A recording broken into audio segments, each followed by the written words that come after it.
Mesdames et messieurs, bonsoir. Merci de votre fidélité renouvelée et bienvenue dans cette grande édition d'information dont voici les grands axes. Passation de service au ministère de la Défense nationale, le nouveau promu, le général de division Abdoulaye Keita a été officiellement installé dans ses fonctions de chef d'état-major de l'armée de terre ce mercredi. Il remplace désormais le général de 2e section Bala Koivogi, appelé à d'autres fonctions. Vous suivrez le film de cet événement dans ce 20h. À Kankan, les forces de défense et de sécurité et les autorités judiciaires retroussent les manches contre le trafic de la drogue et la circulation des produits pharmaceutiques impropres à la consommation. Ils ont procédé à l'incinération d'une importante quantité de chanvre indien et de médicaments prohibés sur le site de Kabikoro. Une véritable lutte contre la santé publique. Les détails dans un instant. C'était tout pour les titres. Encore une fois, bonsoir et bienvenue. Le nouveau chef d'état-major de l'armée de terre a officiellement pris fonction. Ce mercredi, le général de division Abdoulaye Keita remplace désormais le général de 2e section Bala Koivogi, qui a été nommé conseiller à la présidence de la République chargé de mission. Cette cérémonie a été présidée par le ministre secrétaire général à la présidence de la République. Marie-Pauline Camara décrypte les images de la DCI. Nommé officiellement à travers un décret lu à la télévision nationale, le chef d'état-major de l'armée de terre a officiellement été installé dans ses nouvelles fonctions après plusieurs passations ce mercredi en présence de plusieurs autorités militaires. Officiers, sous-officiers, militaires du rang, au nom du président de la République, chef de l'État, chef suprême des armées, et en vertu des pouvoirs qui me sont conférés, je vous remets cet étendard de l'état-major de l'armée de terre et vous ferez-en un bon usage. Désormais, le général de division Abdoulaye Keita prend les rênes de cette institution. Il remplace à ce poste le général de division Bala Koivogi, appelé en 2e section. Être à la tête de l'état-major de l'armée de terre est pour moi un immense honneur, mais aussi un privilège, car je suis pleinement conscient des défis qui nous attendent dans le domaine de la formation pour répondre efficacement aux nouvelles formes de menaces sécuritaires. Nous avons également le devoir de préserver et de transmettre les valeurs qui fondent notre engagement. L'honneur, la discipline, le respect et la fraternité. Ces différents remaniements à la tête des structures de commandement de la défense nationale visent à promouvoir la performance afin de relever les défis sécuritaires actuels. Dans l'arrière-pays, les autorités judiciaires et les forces de défense et de sécurité de Kankan intensifient l'offensive contre le trafic de drogue et la circulation des produits pharmaceutiques impropres à la consommation. Une démarche qui s'inscrit dans le cadre de la lutte contre la criminalité et la protection de la santé publique. Sur le site de Kabikoro, une importante quantité de chanvre indien et de médicaments prohibés saisis ont été incinérés en présence des autorités administratives. Cette opération est une réponse claire à l'augmentation du trafic de drogue dans la région, mais aussi un message fort envoyé aux trafiquants afin de garantir un environnement sain et de sécurité. Reportage Aimé Marie-Lois. Au parquet d'instance de Kankan, la lutte contre le trafic de drogue et faux médicaments se poursuit avec vigueur. Dans ces deux pick-up, cette importante quantité saisie est déjà en route vers une dernière destination. Sur le site d'enfouissement de Kobikoro, du chanvre indien et produits impropres à la consommation sont incinérés. Il s'agit d'une action qui entre dans le cadre du programme de prévention tracé par le tribunal de première instance de Kankan. Cette quantité importante qu'on a pu débarrasser de la population, c'est déjà un soutien moral vraiment qui est en train d'apporter par rapport à la population qui est en train d'être intoxiqué par ces médicaments. Vous voyez les médicaments que vous voyez. Non seulement la date d'opération, c'est un médicament périmé, mais aussi ce médicament ne contient aucun principe actif. Une grande quantité de drogue et une grande quantité de produits pharmaceutiques périmés, que tous les deux vont à l'encontre de la santé de la population.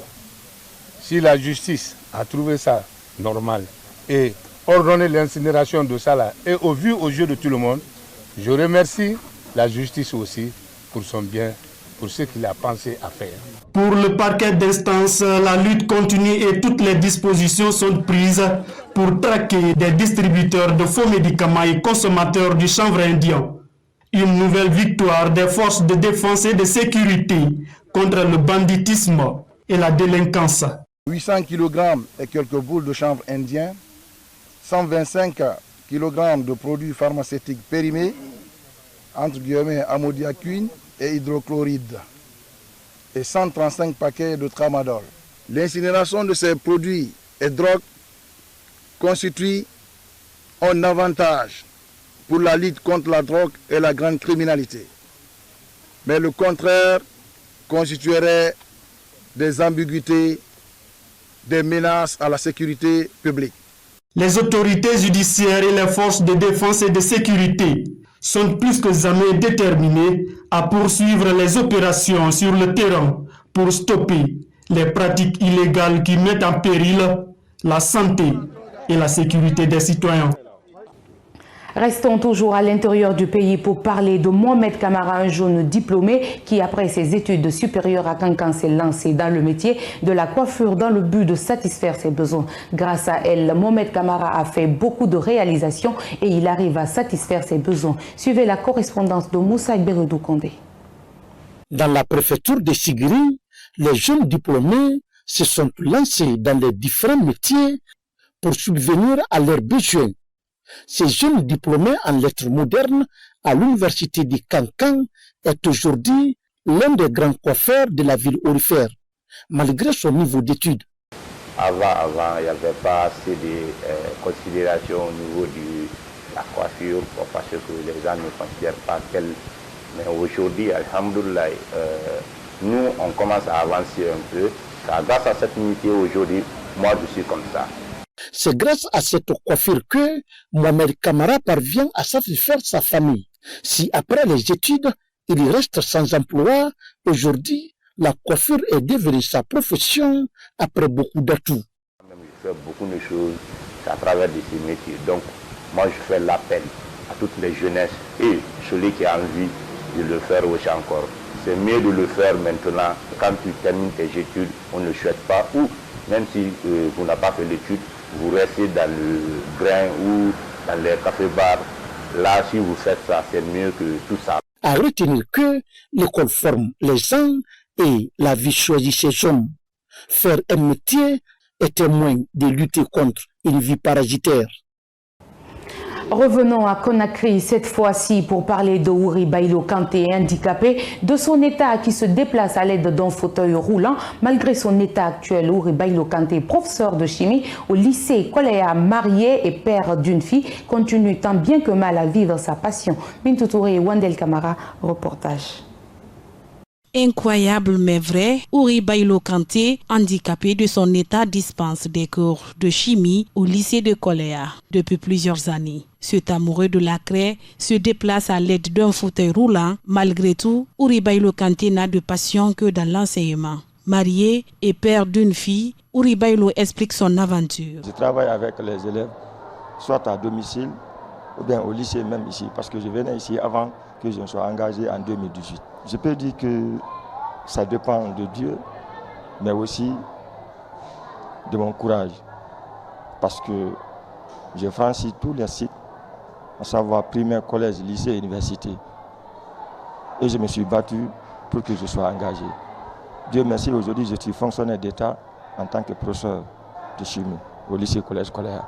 Je remercie Dieu de m'avoir créé ainsi et de me donner la longévité, le courage de travailler et d'être de ce que je suis aujourd'hui.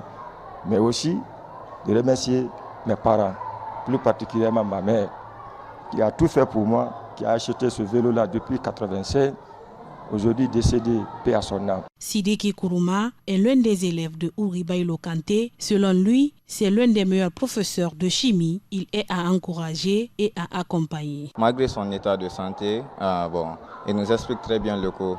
Moi, en 11e année, lorsque je faisais la 11e ici, 11e série scientifique, en le voyant quand même, là, je ne le connaissais pas. En le voyant, Je me suis posé des questions à comment le prof là peut expliquer son cours à des élèves qui sont ici. Mais c'est à ma venue maintenant en deuxième expérimentale que j'ai fait la rencontre du prof, M. Ouri. Bon, j'ai vu qu'il explique très bien le cours. Et puis, il a la maîtrise de sa pédagogie. Il nous explique très bien pour que nous puissions comprendre. Des fois même, il nous fait passer au tableau pour faire des explications. D'autres fois, il nous fait des rappels. Même avis partagé par cet autre élève de la 12e année. Eh bien, à propos de notre professeur de chimie, le professeur, il est là tout le temps pour nous. Il nous explique bien les leçons. Il est toujours présent à nous donner les exercices pour nous entretenir à la maison et leur traiter pour une meilleure compréhension. Au fait, il est un bon professeur. Bien, on ne peut pas tout dire. Mais le mieux à dire, c'est qu'on comprend très bien ses explications.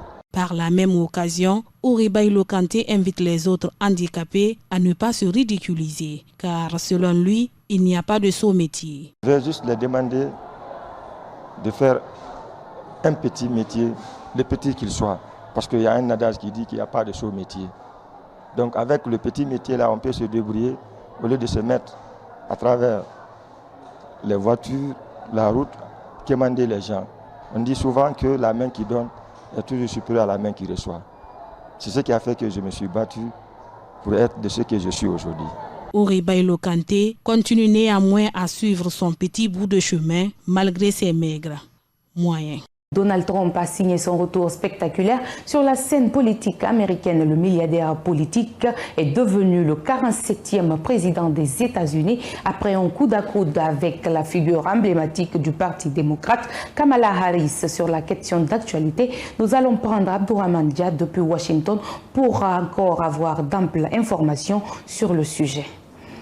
Bonsoir Abdourahmane. Dans la soirée du 5 au 6 septembre, nous avons tous assisté au triomphe de Donald Trump face à Kamala Harris après une campagne houleuse. Dites-nous, selon vous, quelles sont les principales raisons qui ont contribué à la victoire de Donald Trump et comment cela pourrait-il influencer la dynamique politique aux États-Unis dans les mois à venir?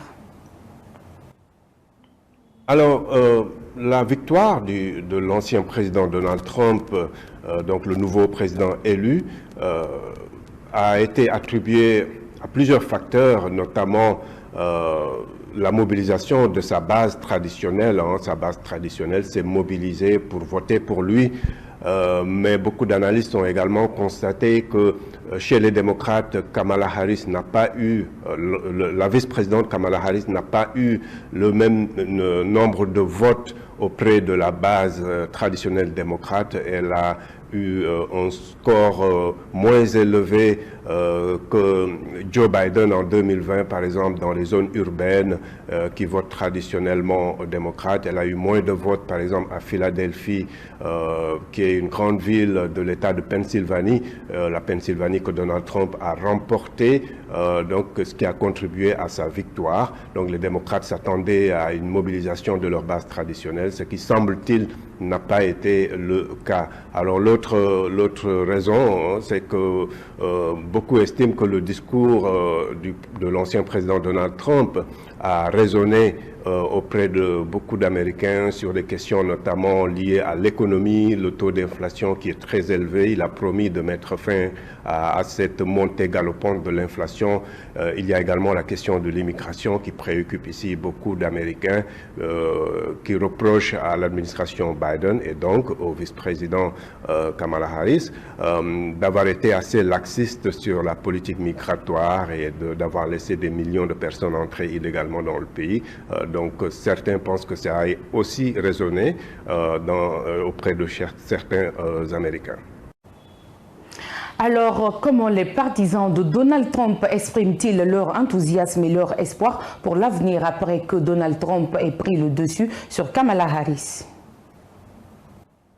Effectivement, les partisans de Donald Trump ont exulté, ils ont exprimé leur joie à travers les réseaux sociaux, à travers également les médias traditionnels. Ils n'ont pas caché leur joie de voir leur champion revenir à la Maison-Blanche après l'avoir quitté il y a 4 ans lors de sa défaite face à Joe Biden. Et ils y voient une belle revanche pour cet homme politique qui, selon eux, se bat pour l'Amérique, pour la grandeur de l'Amérique. Donc effectivement, quand on lit les réseaux sociaux, les partisans de Donald Trump sont très contents de voir enfin leur leader revenir à la Maison-Blanche à partir du 20 janvier 2025. Kamala Harris a tenu hier son tout premier discours après les résultats, un discours dans lequel elle a reconnu sa défaite et a assuré ses partisans comme quoi que cette défaite ne la découragera pas. Quelle implication cette défaite pourrait-elle avoir sur la dynamique politique au sein du Parti démocrate et sur la campagne de Kamala Harris? Oui, cette défaite de la vice-présidente Kamala Harris, de l'avis de beaucoup d'analystes en tout cas, va porter un coup dur au Parti démocrate et même quand on voit les résultats auprès, disons, des courses sénatoriales et de la Chambre des représentants, les démocrates ne semblent pas être en bonne posture. Il est pratiquement confirmé que les démocrates vont aussi perdre le Sénat qui est une chambre très importante au sein du Congrès. Donc effectivement, beaucoup pensent que les démocrates vont avoir des moments assez difficiles et pour Kamala Harris elle-même, après cette défaite, on attend de voir quelle sera la suite de sa carrière politique. En tout cas, ça fait débat effectivement, comment est-ce que le Parti démocrate va se relever après cette défaite. Tous nos remerciements au reporter Abdourahmane Dia. Nous vous rappelons, mesdames et messieurs, qu'il est journaliste reporter à VOA Afrique. C'est comme ça, nous nous quittons au compte de cette édition d'information fidèles téléspectateurs. Merci de l'avoir suivi. Merci également à la rédaction politique pour la réalisation et aux régisseurs pour la diffusion. Je vous rappelle que vous êtes les meilleurs. Prenez soin de vous et à très vite sur Évasion Guinée. Bonsoir Chauveau.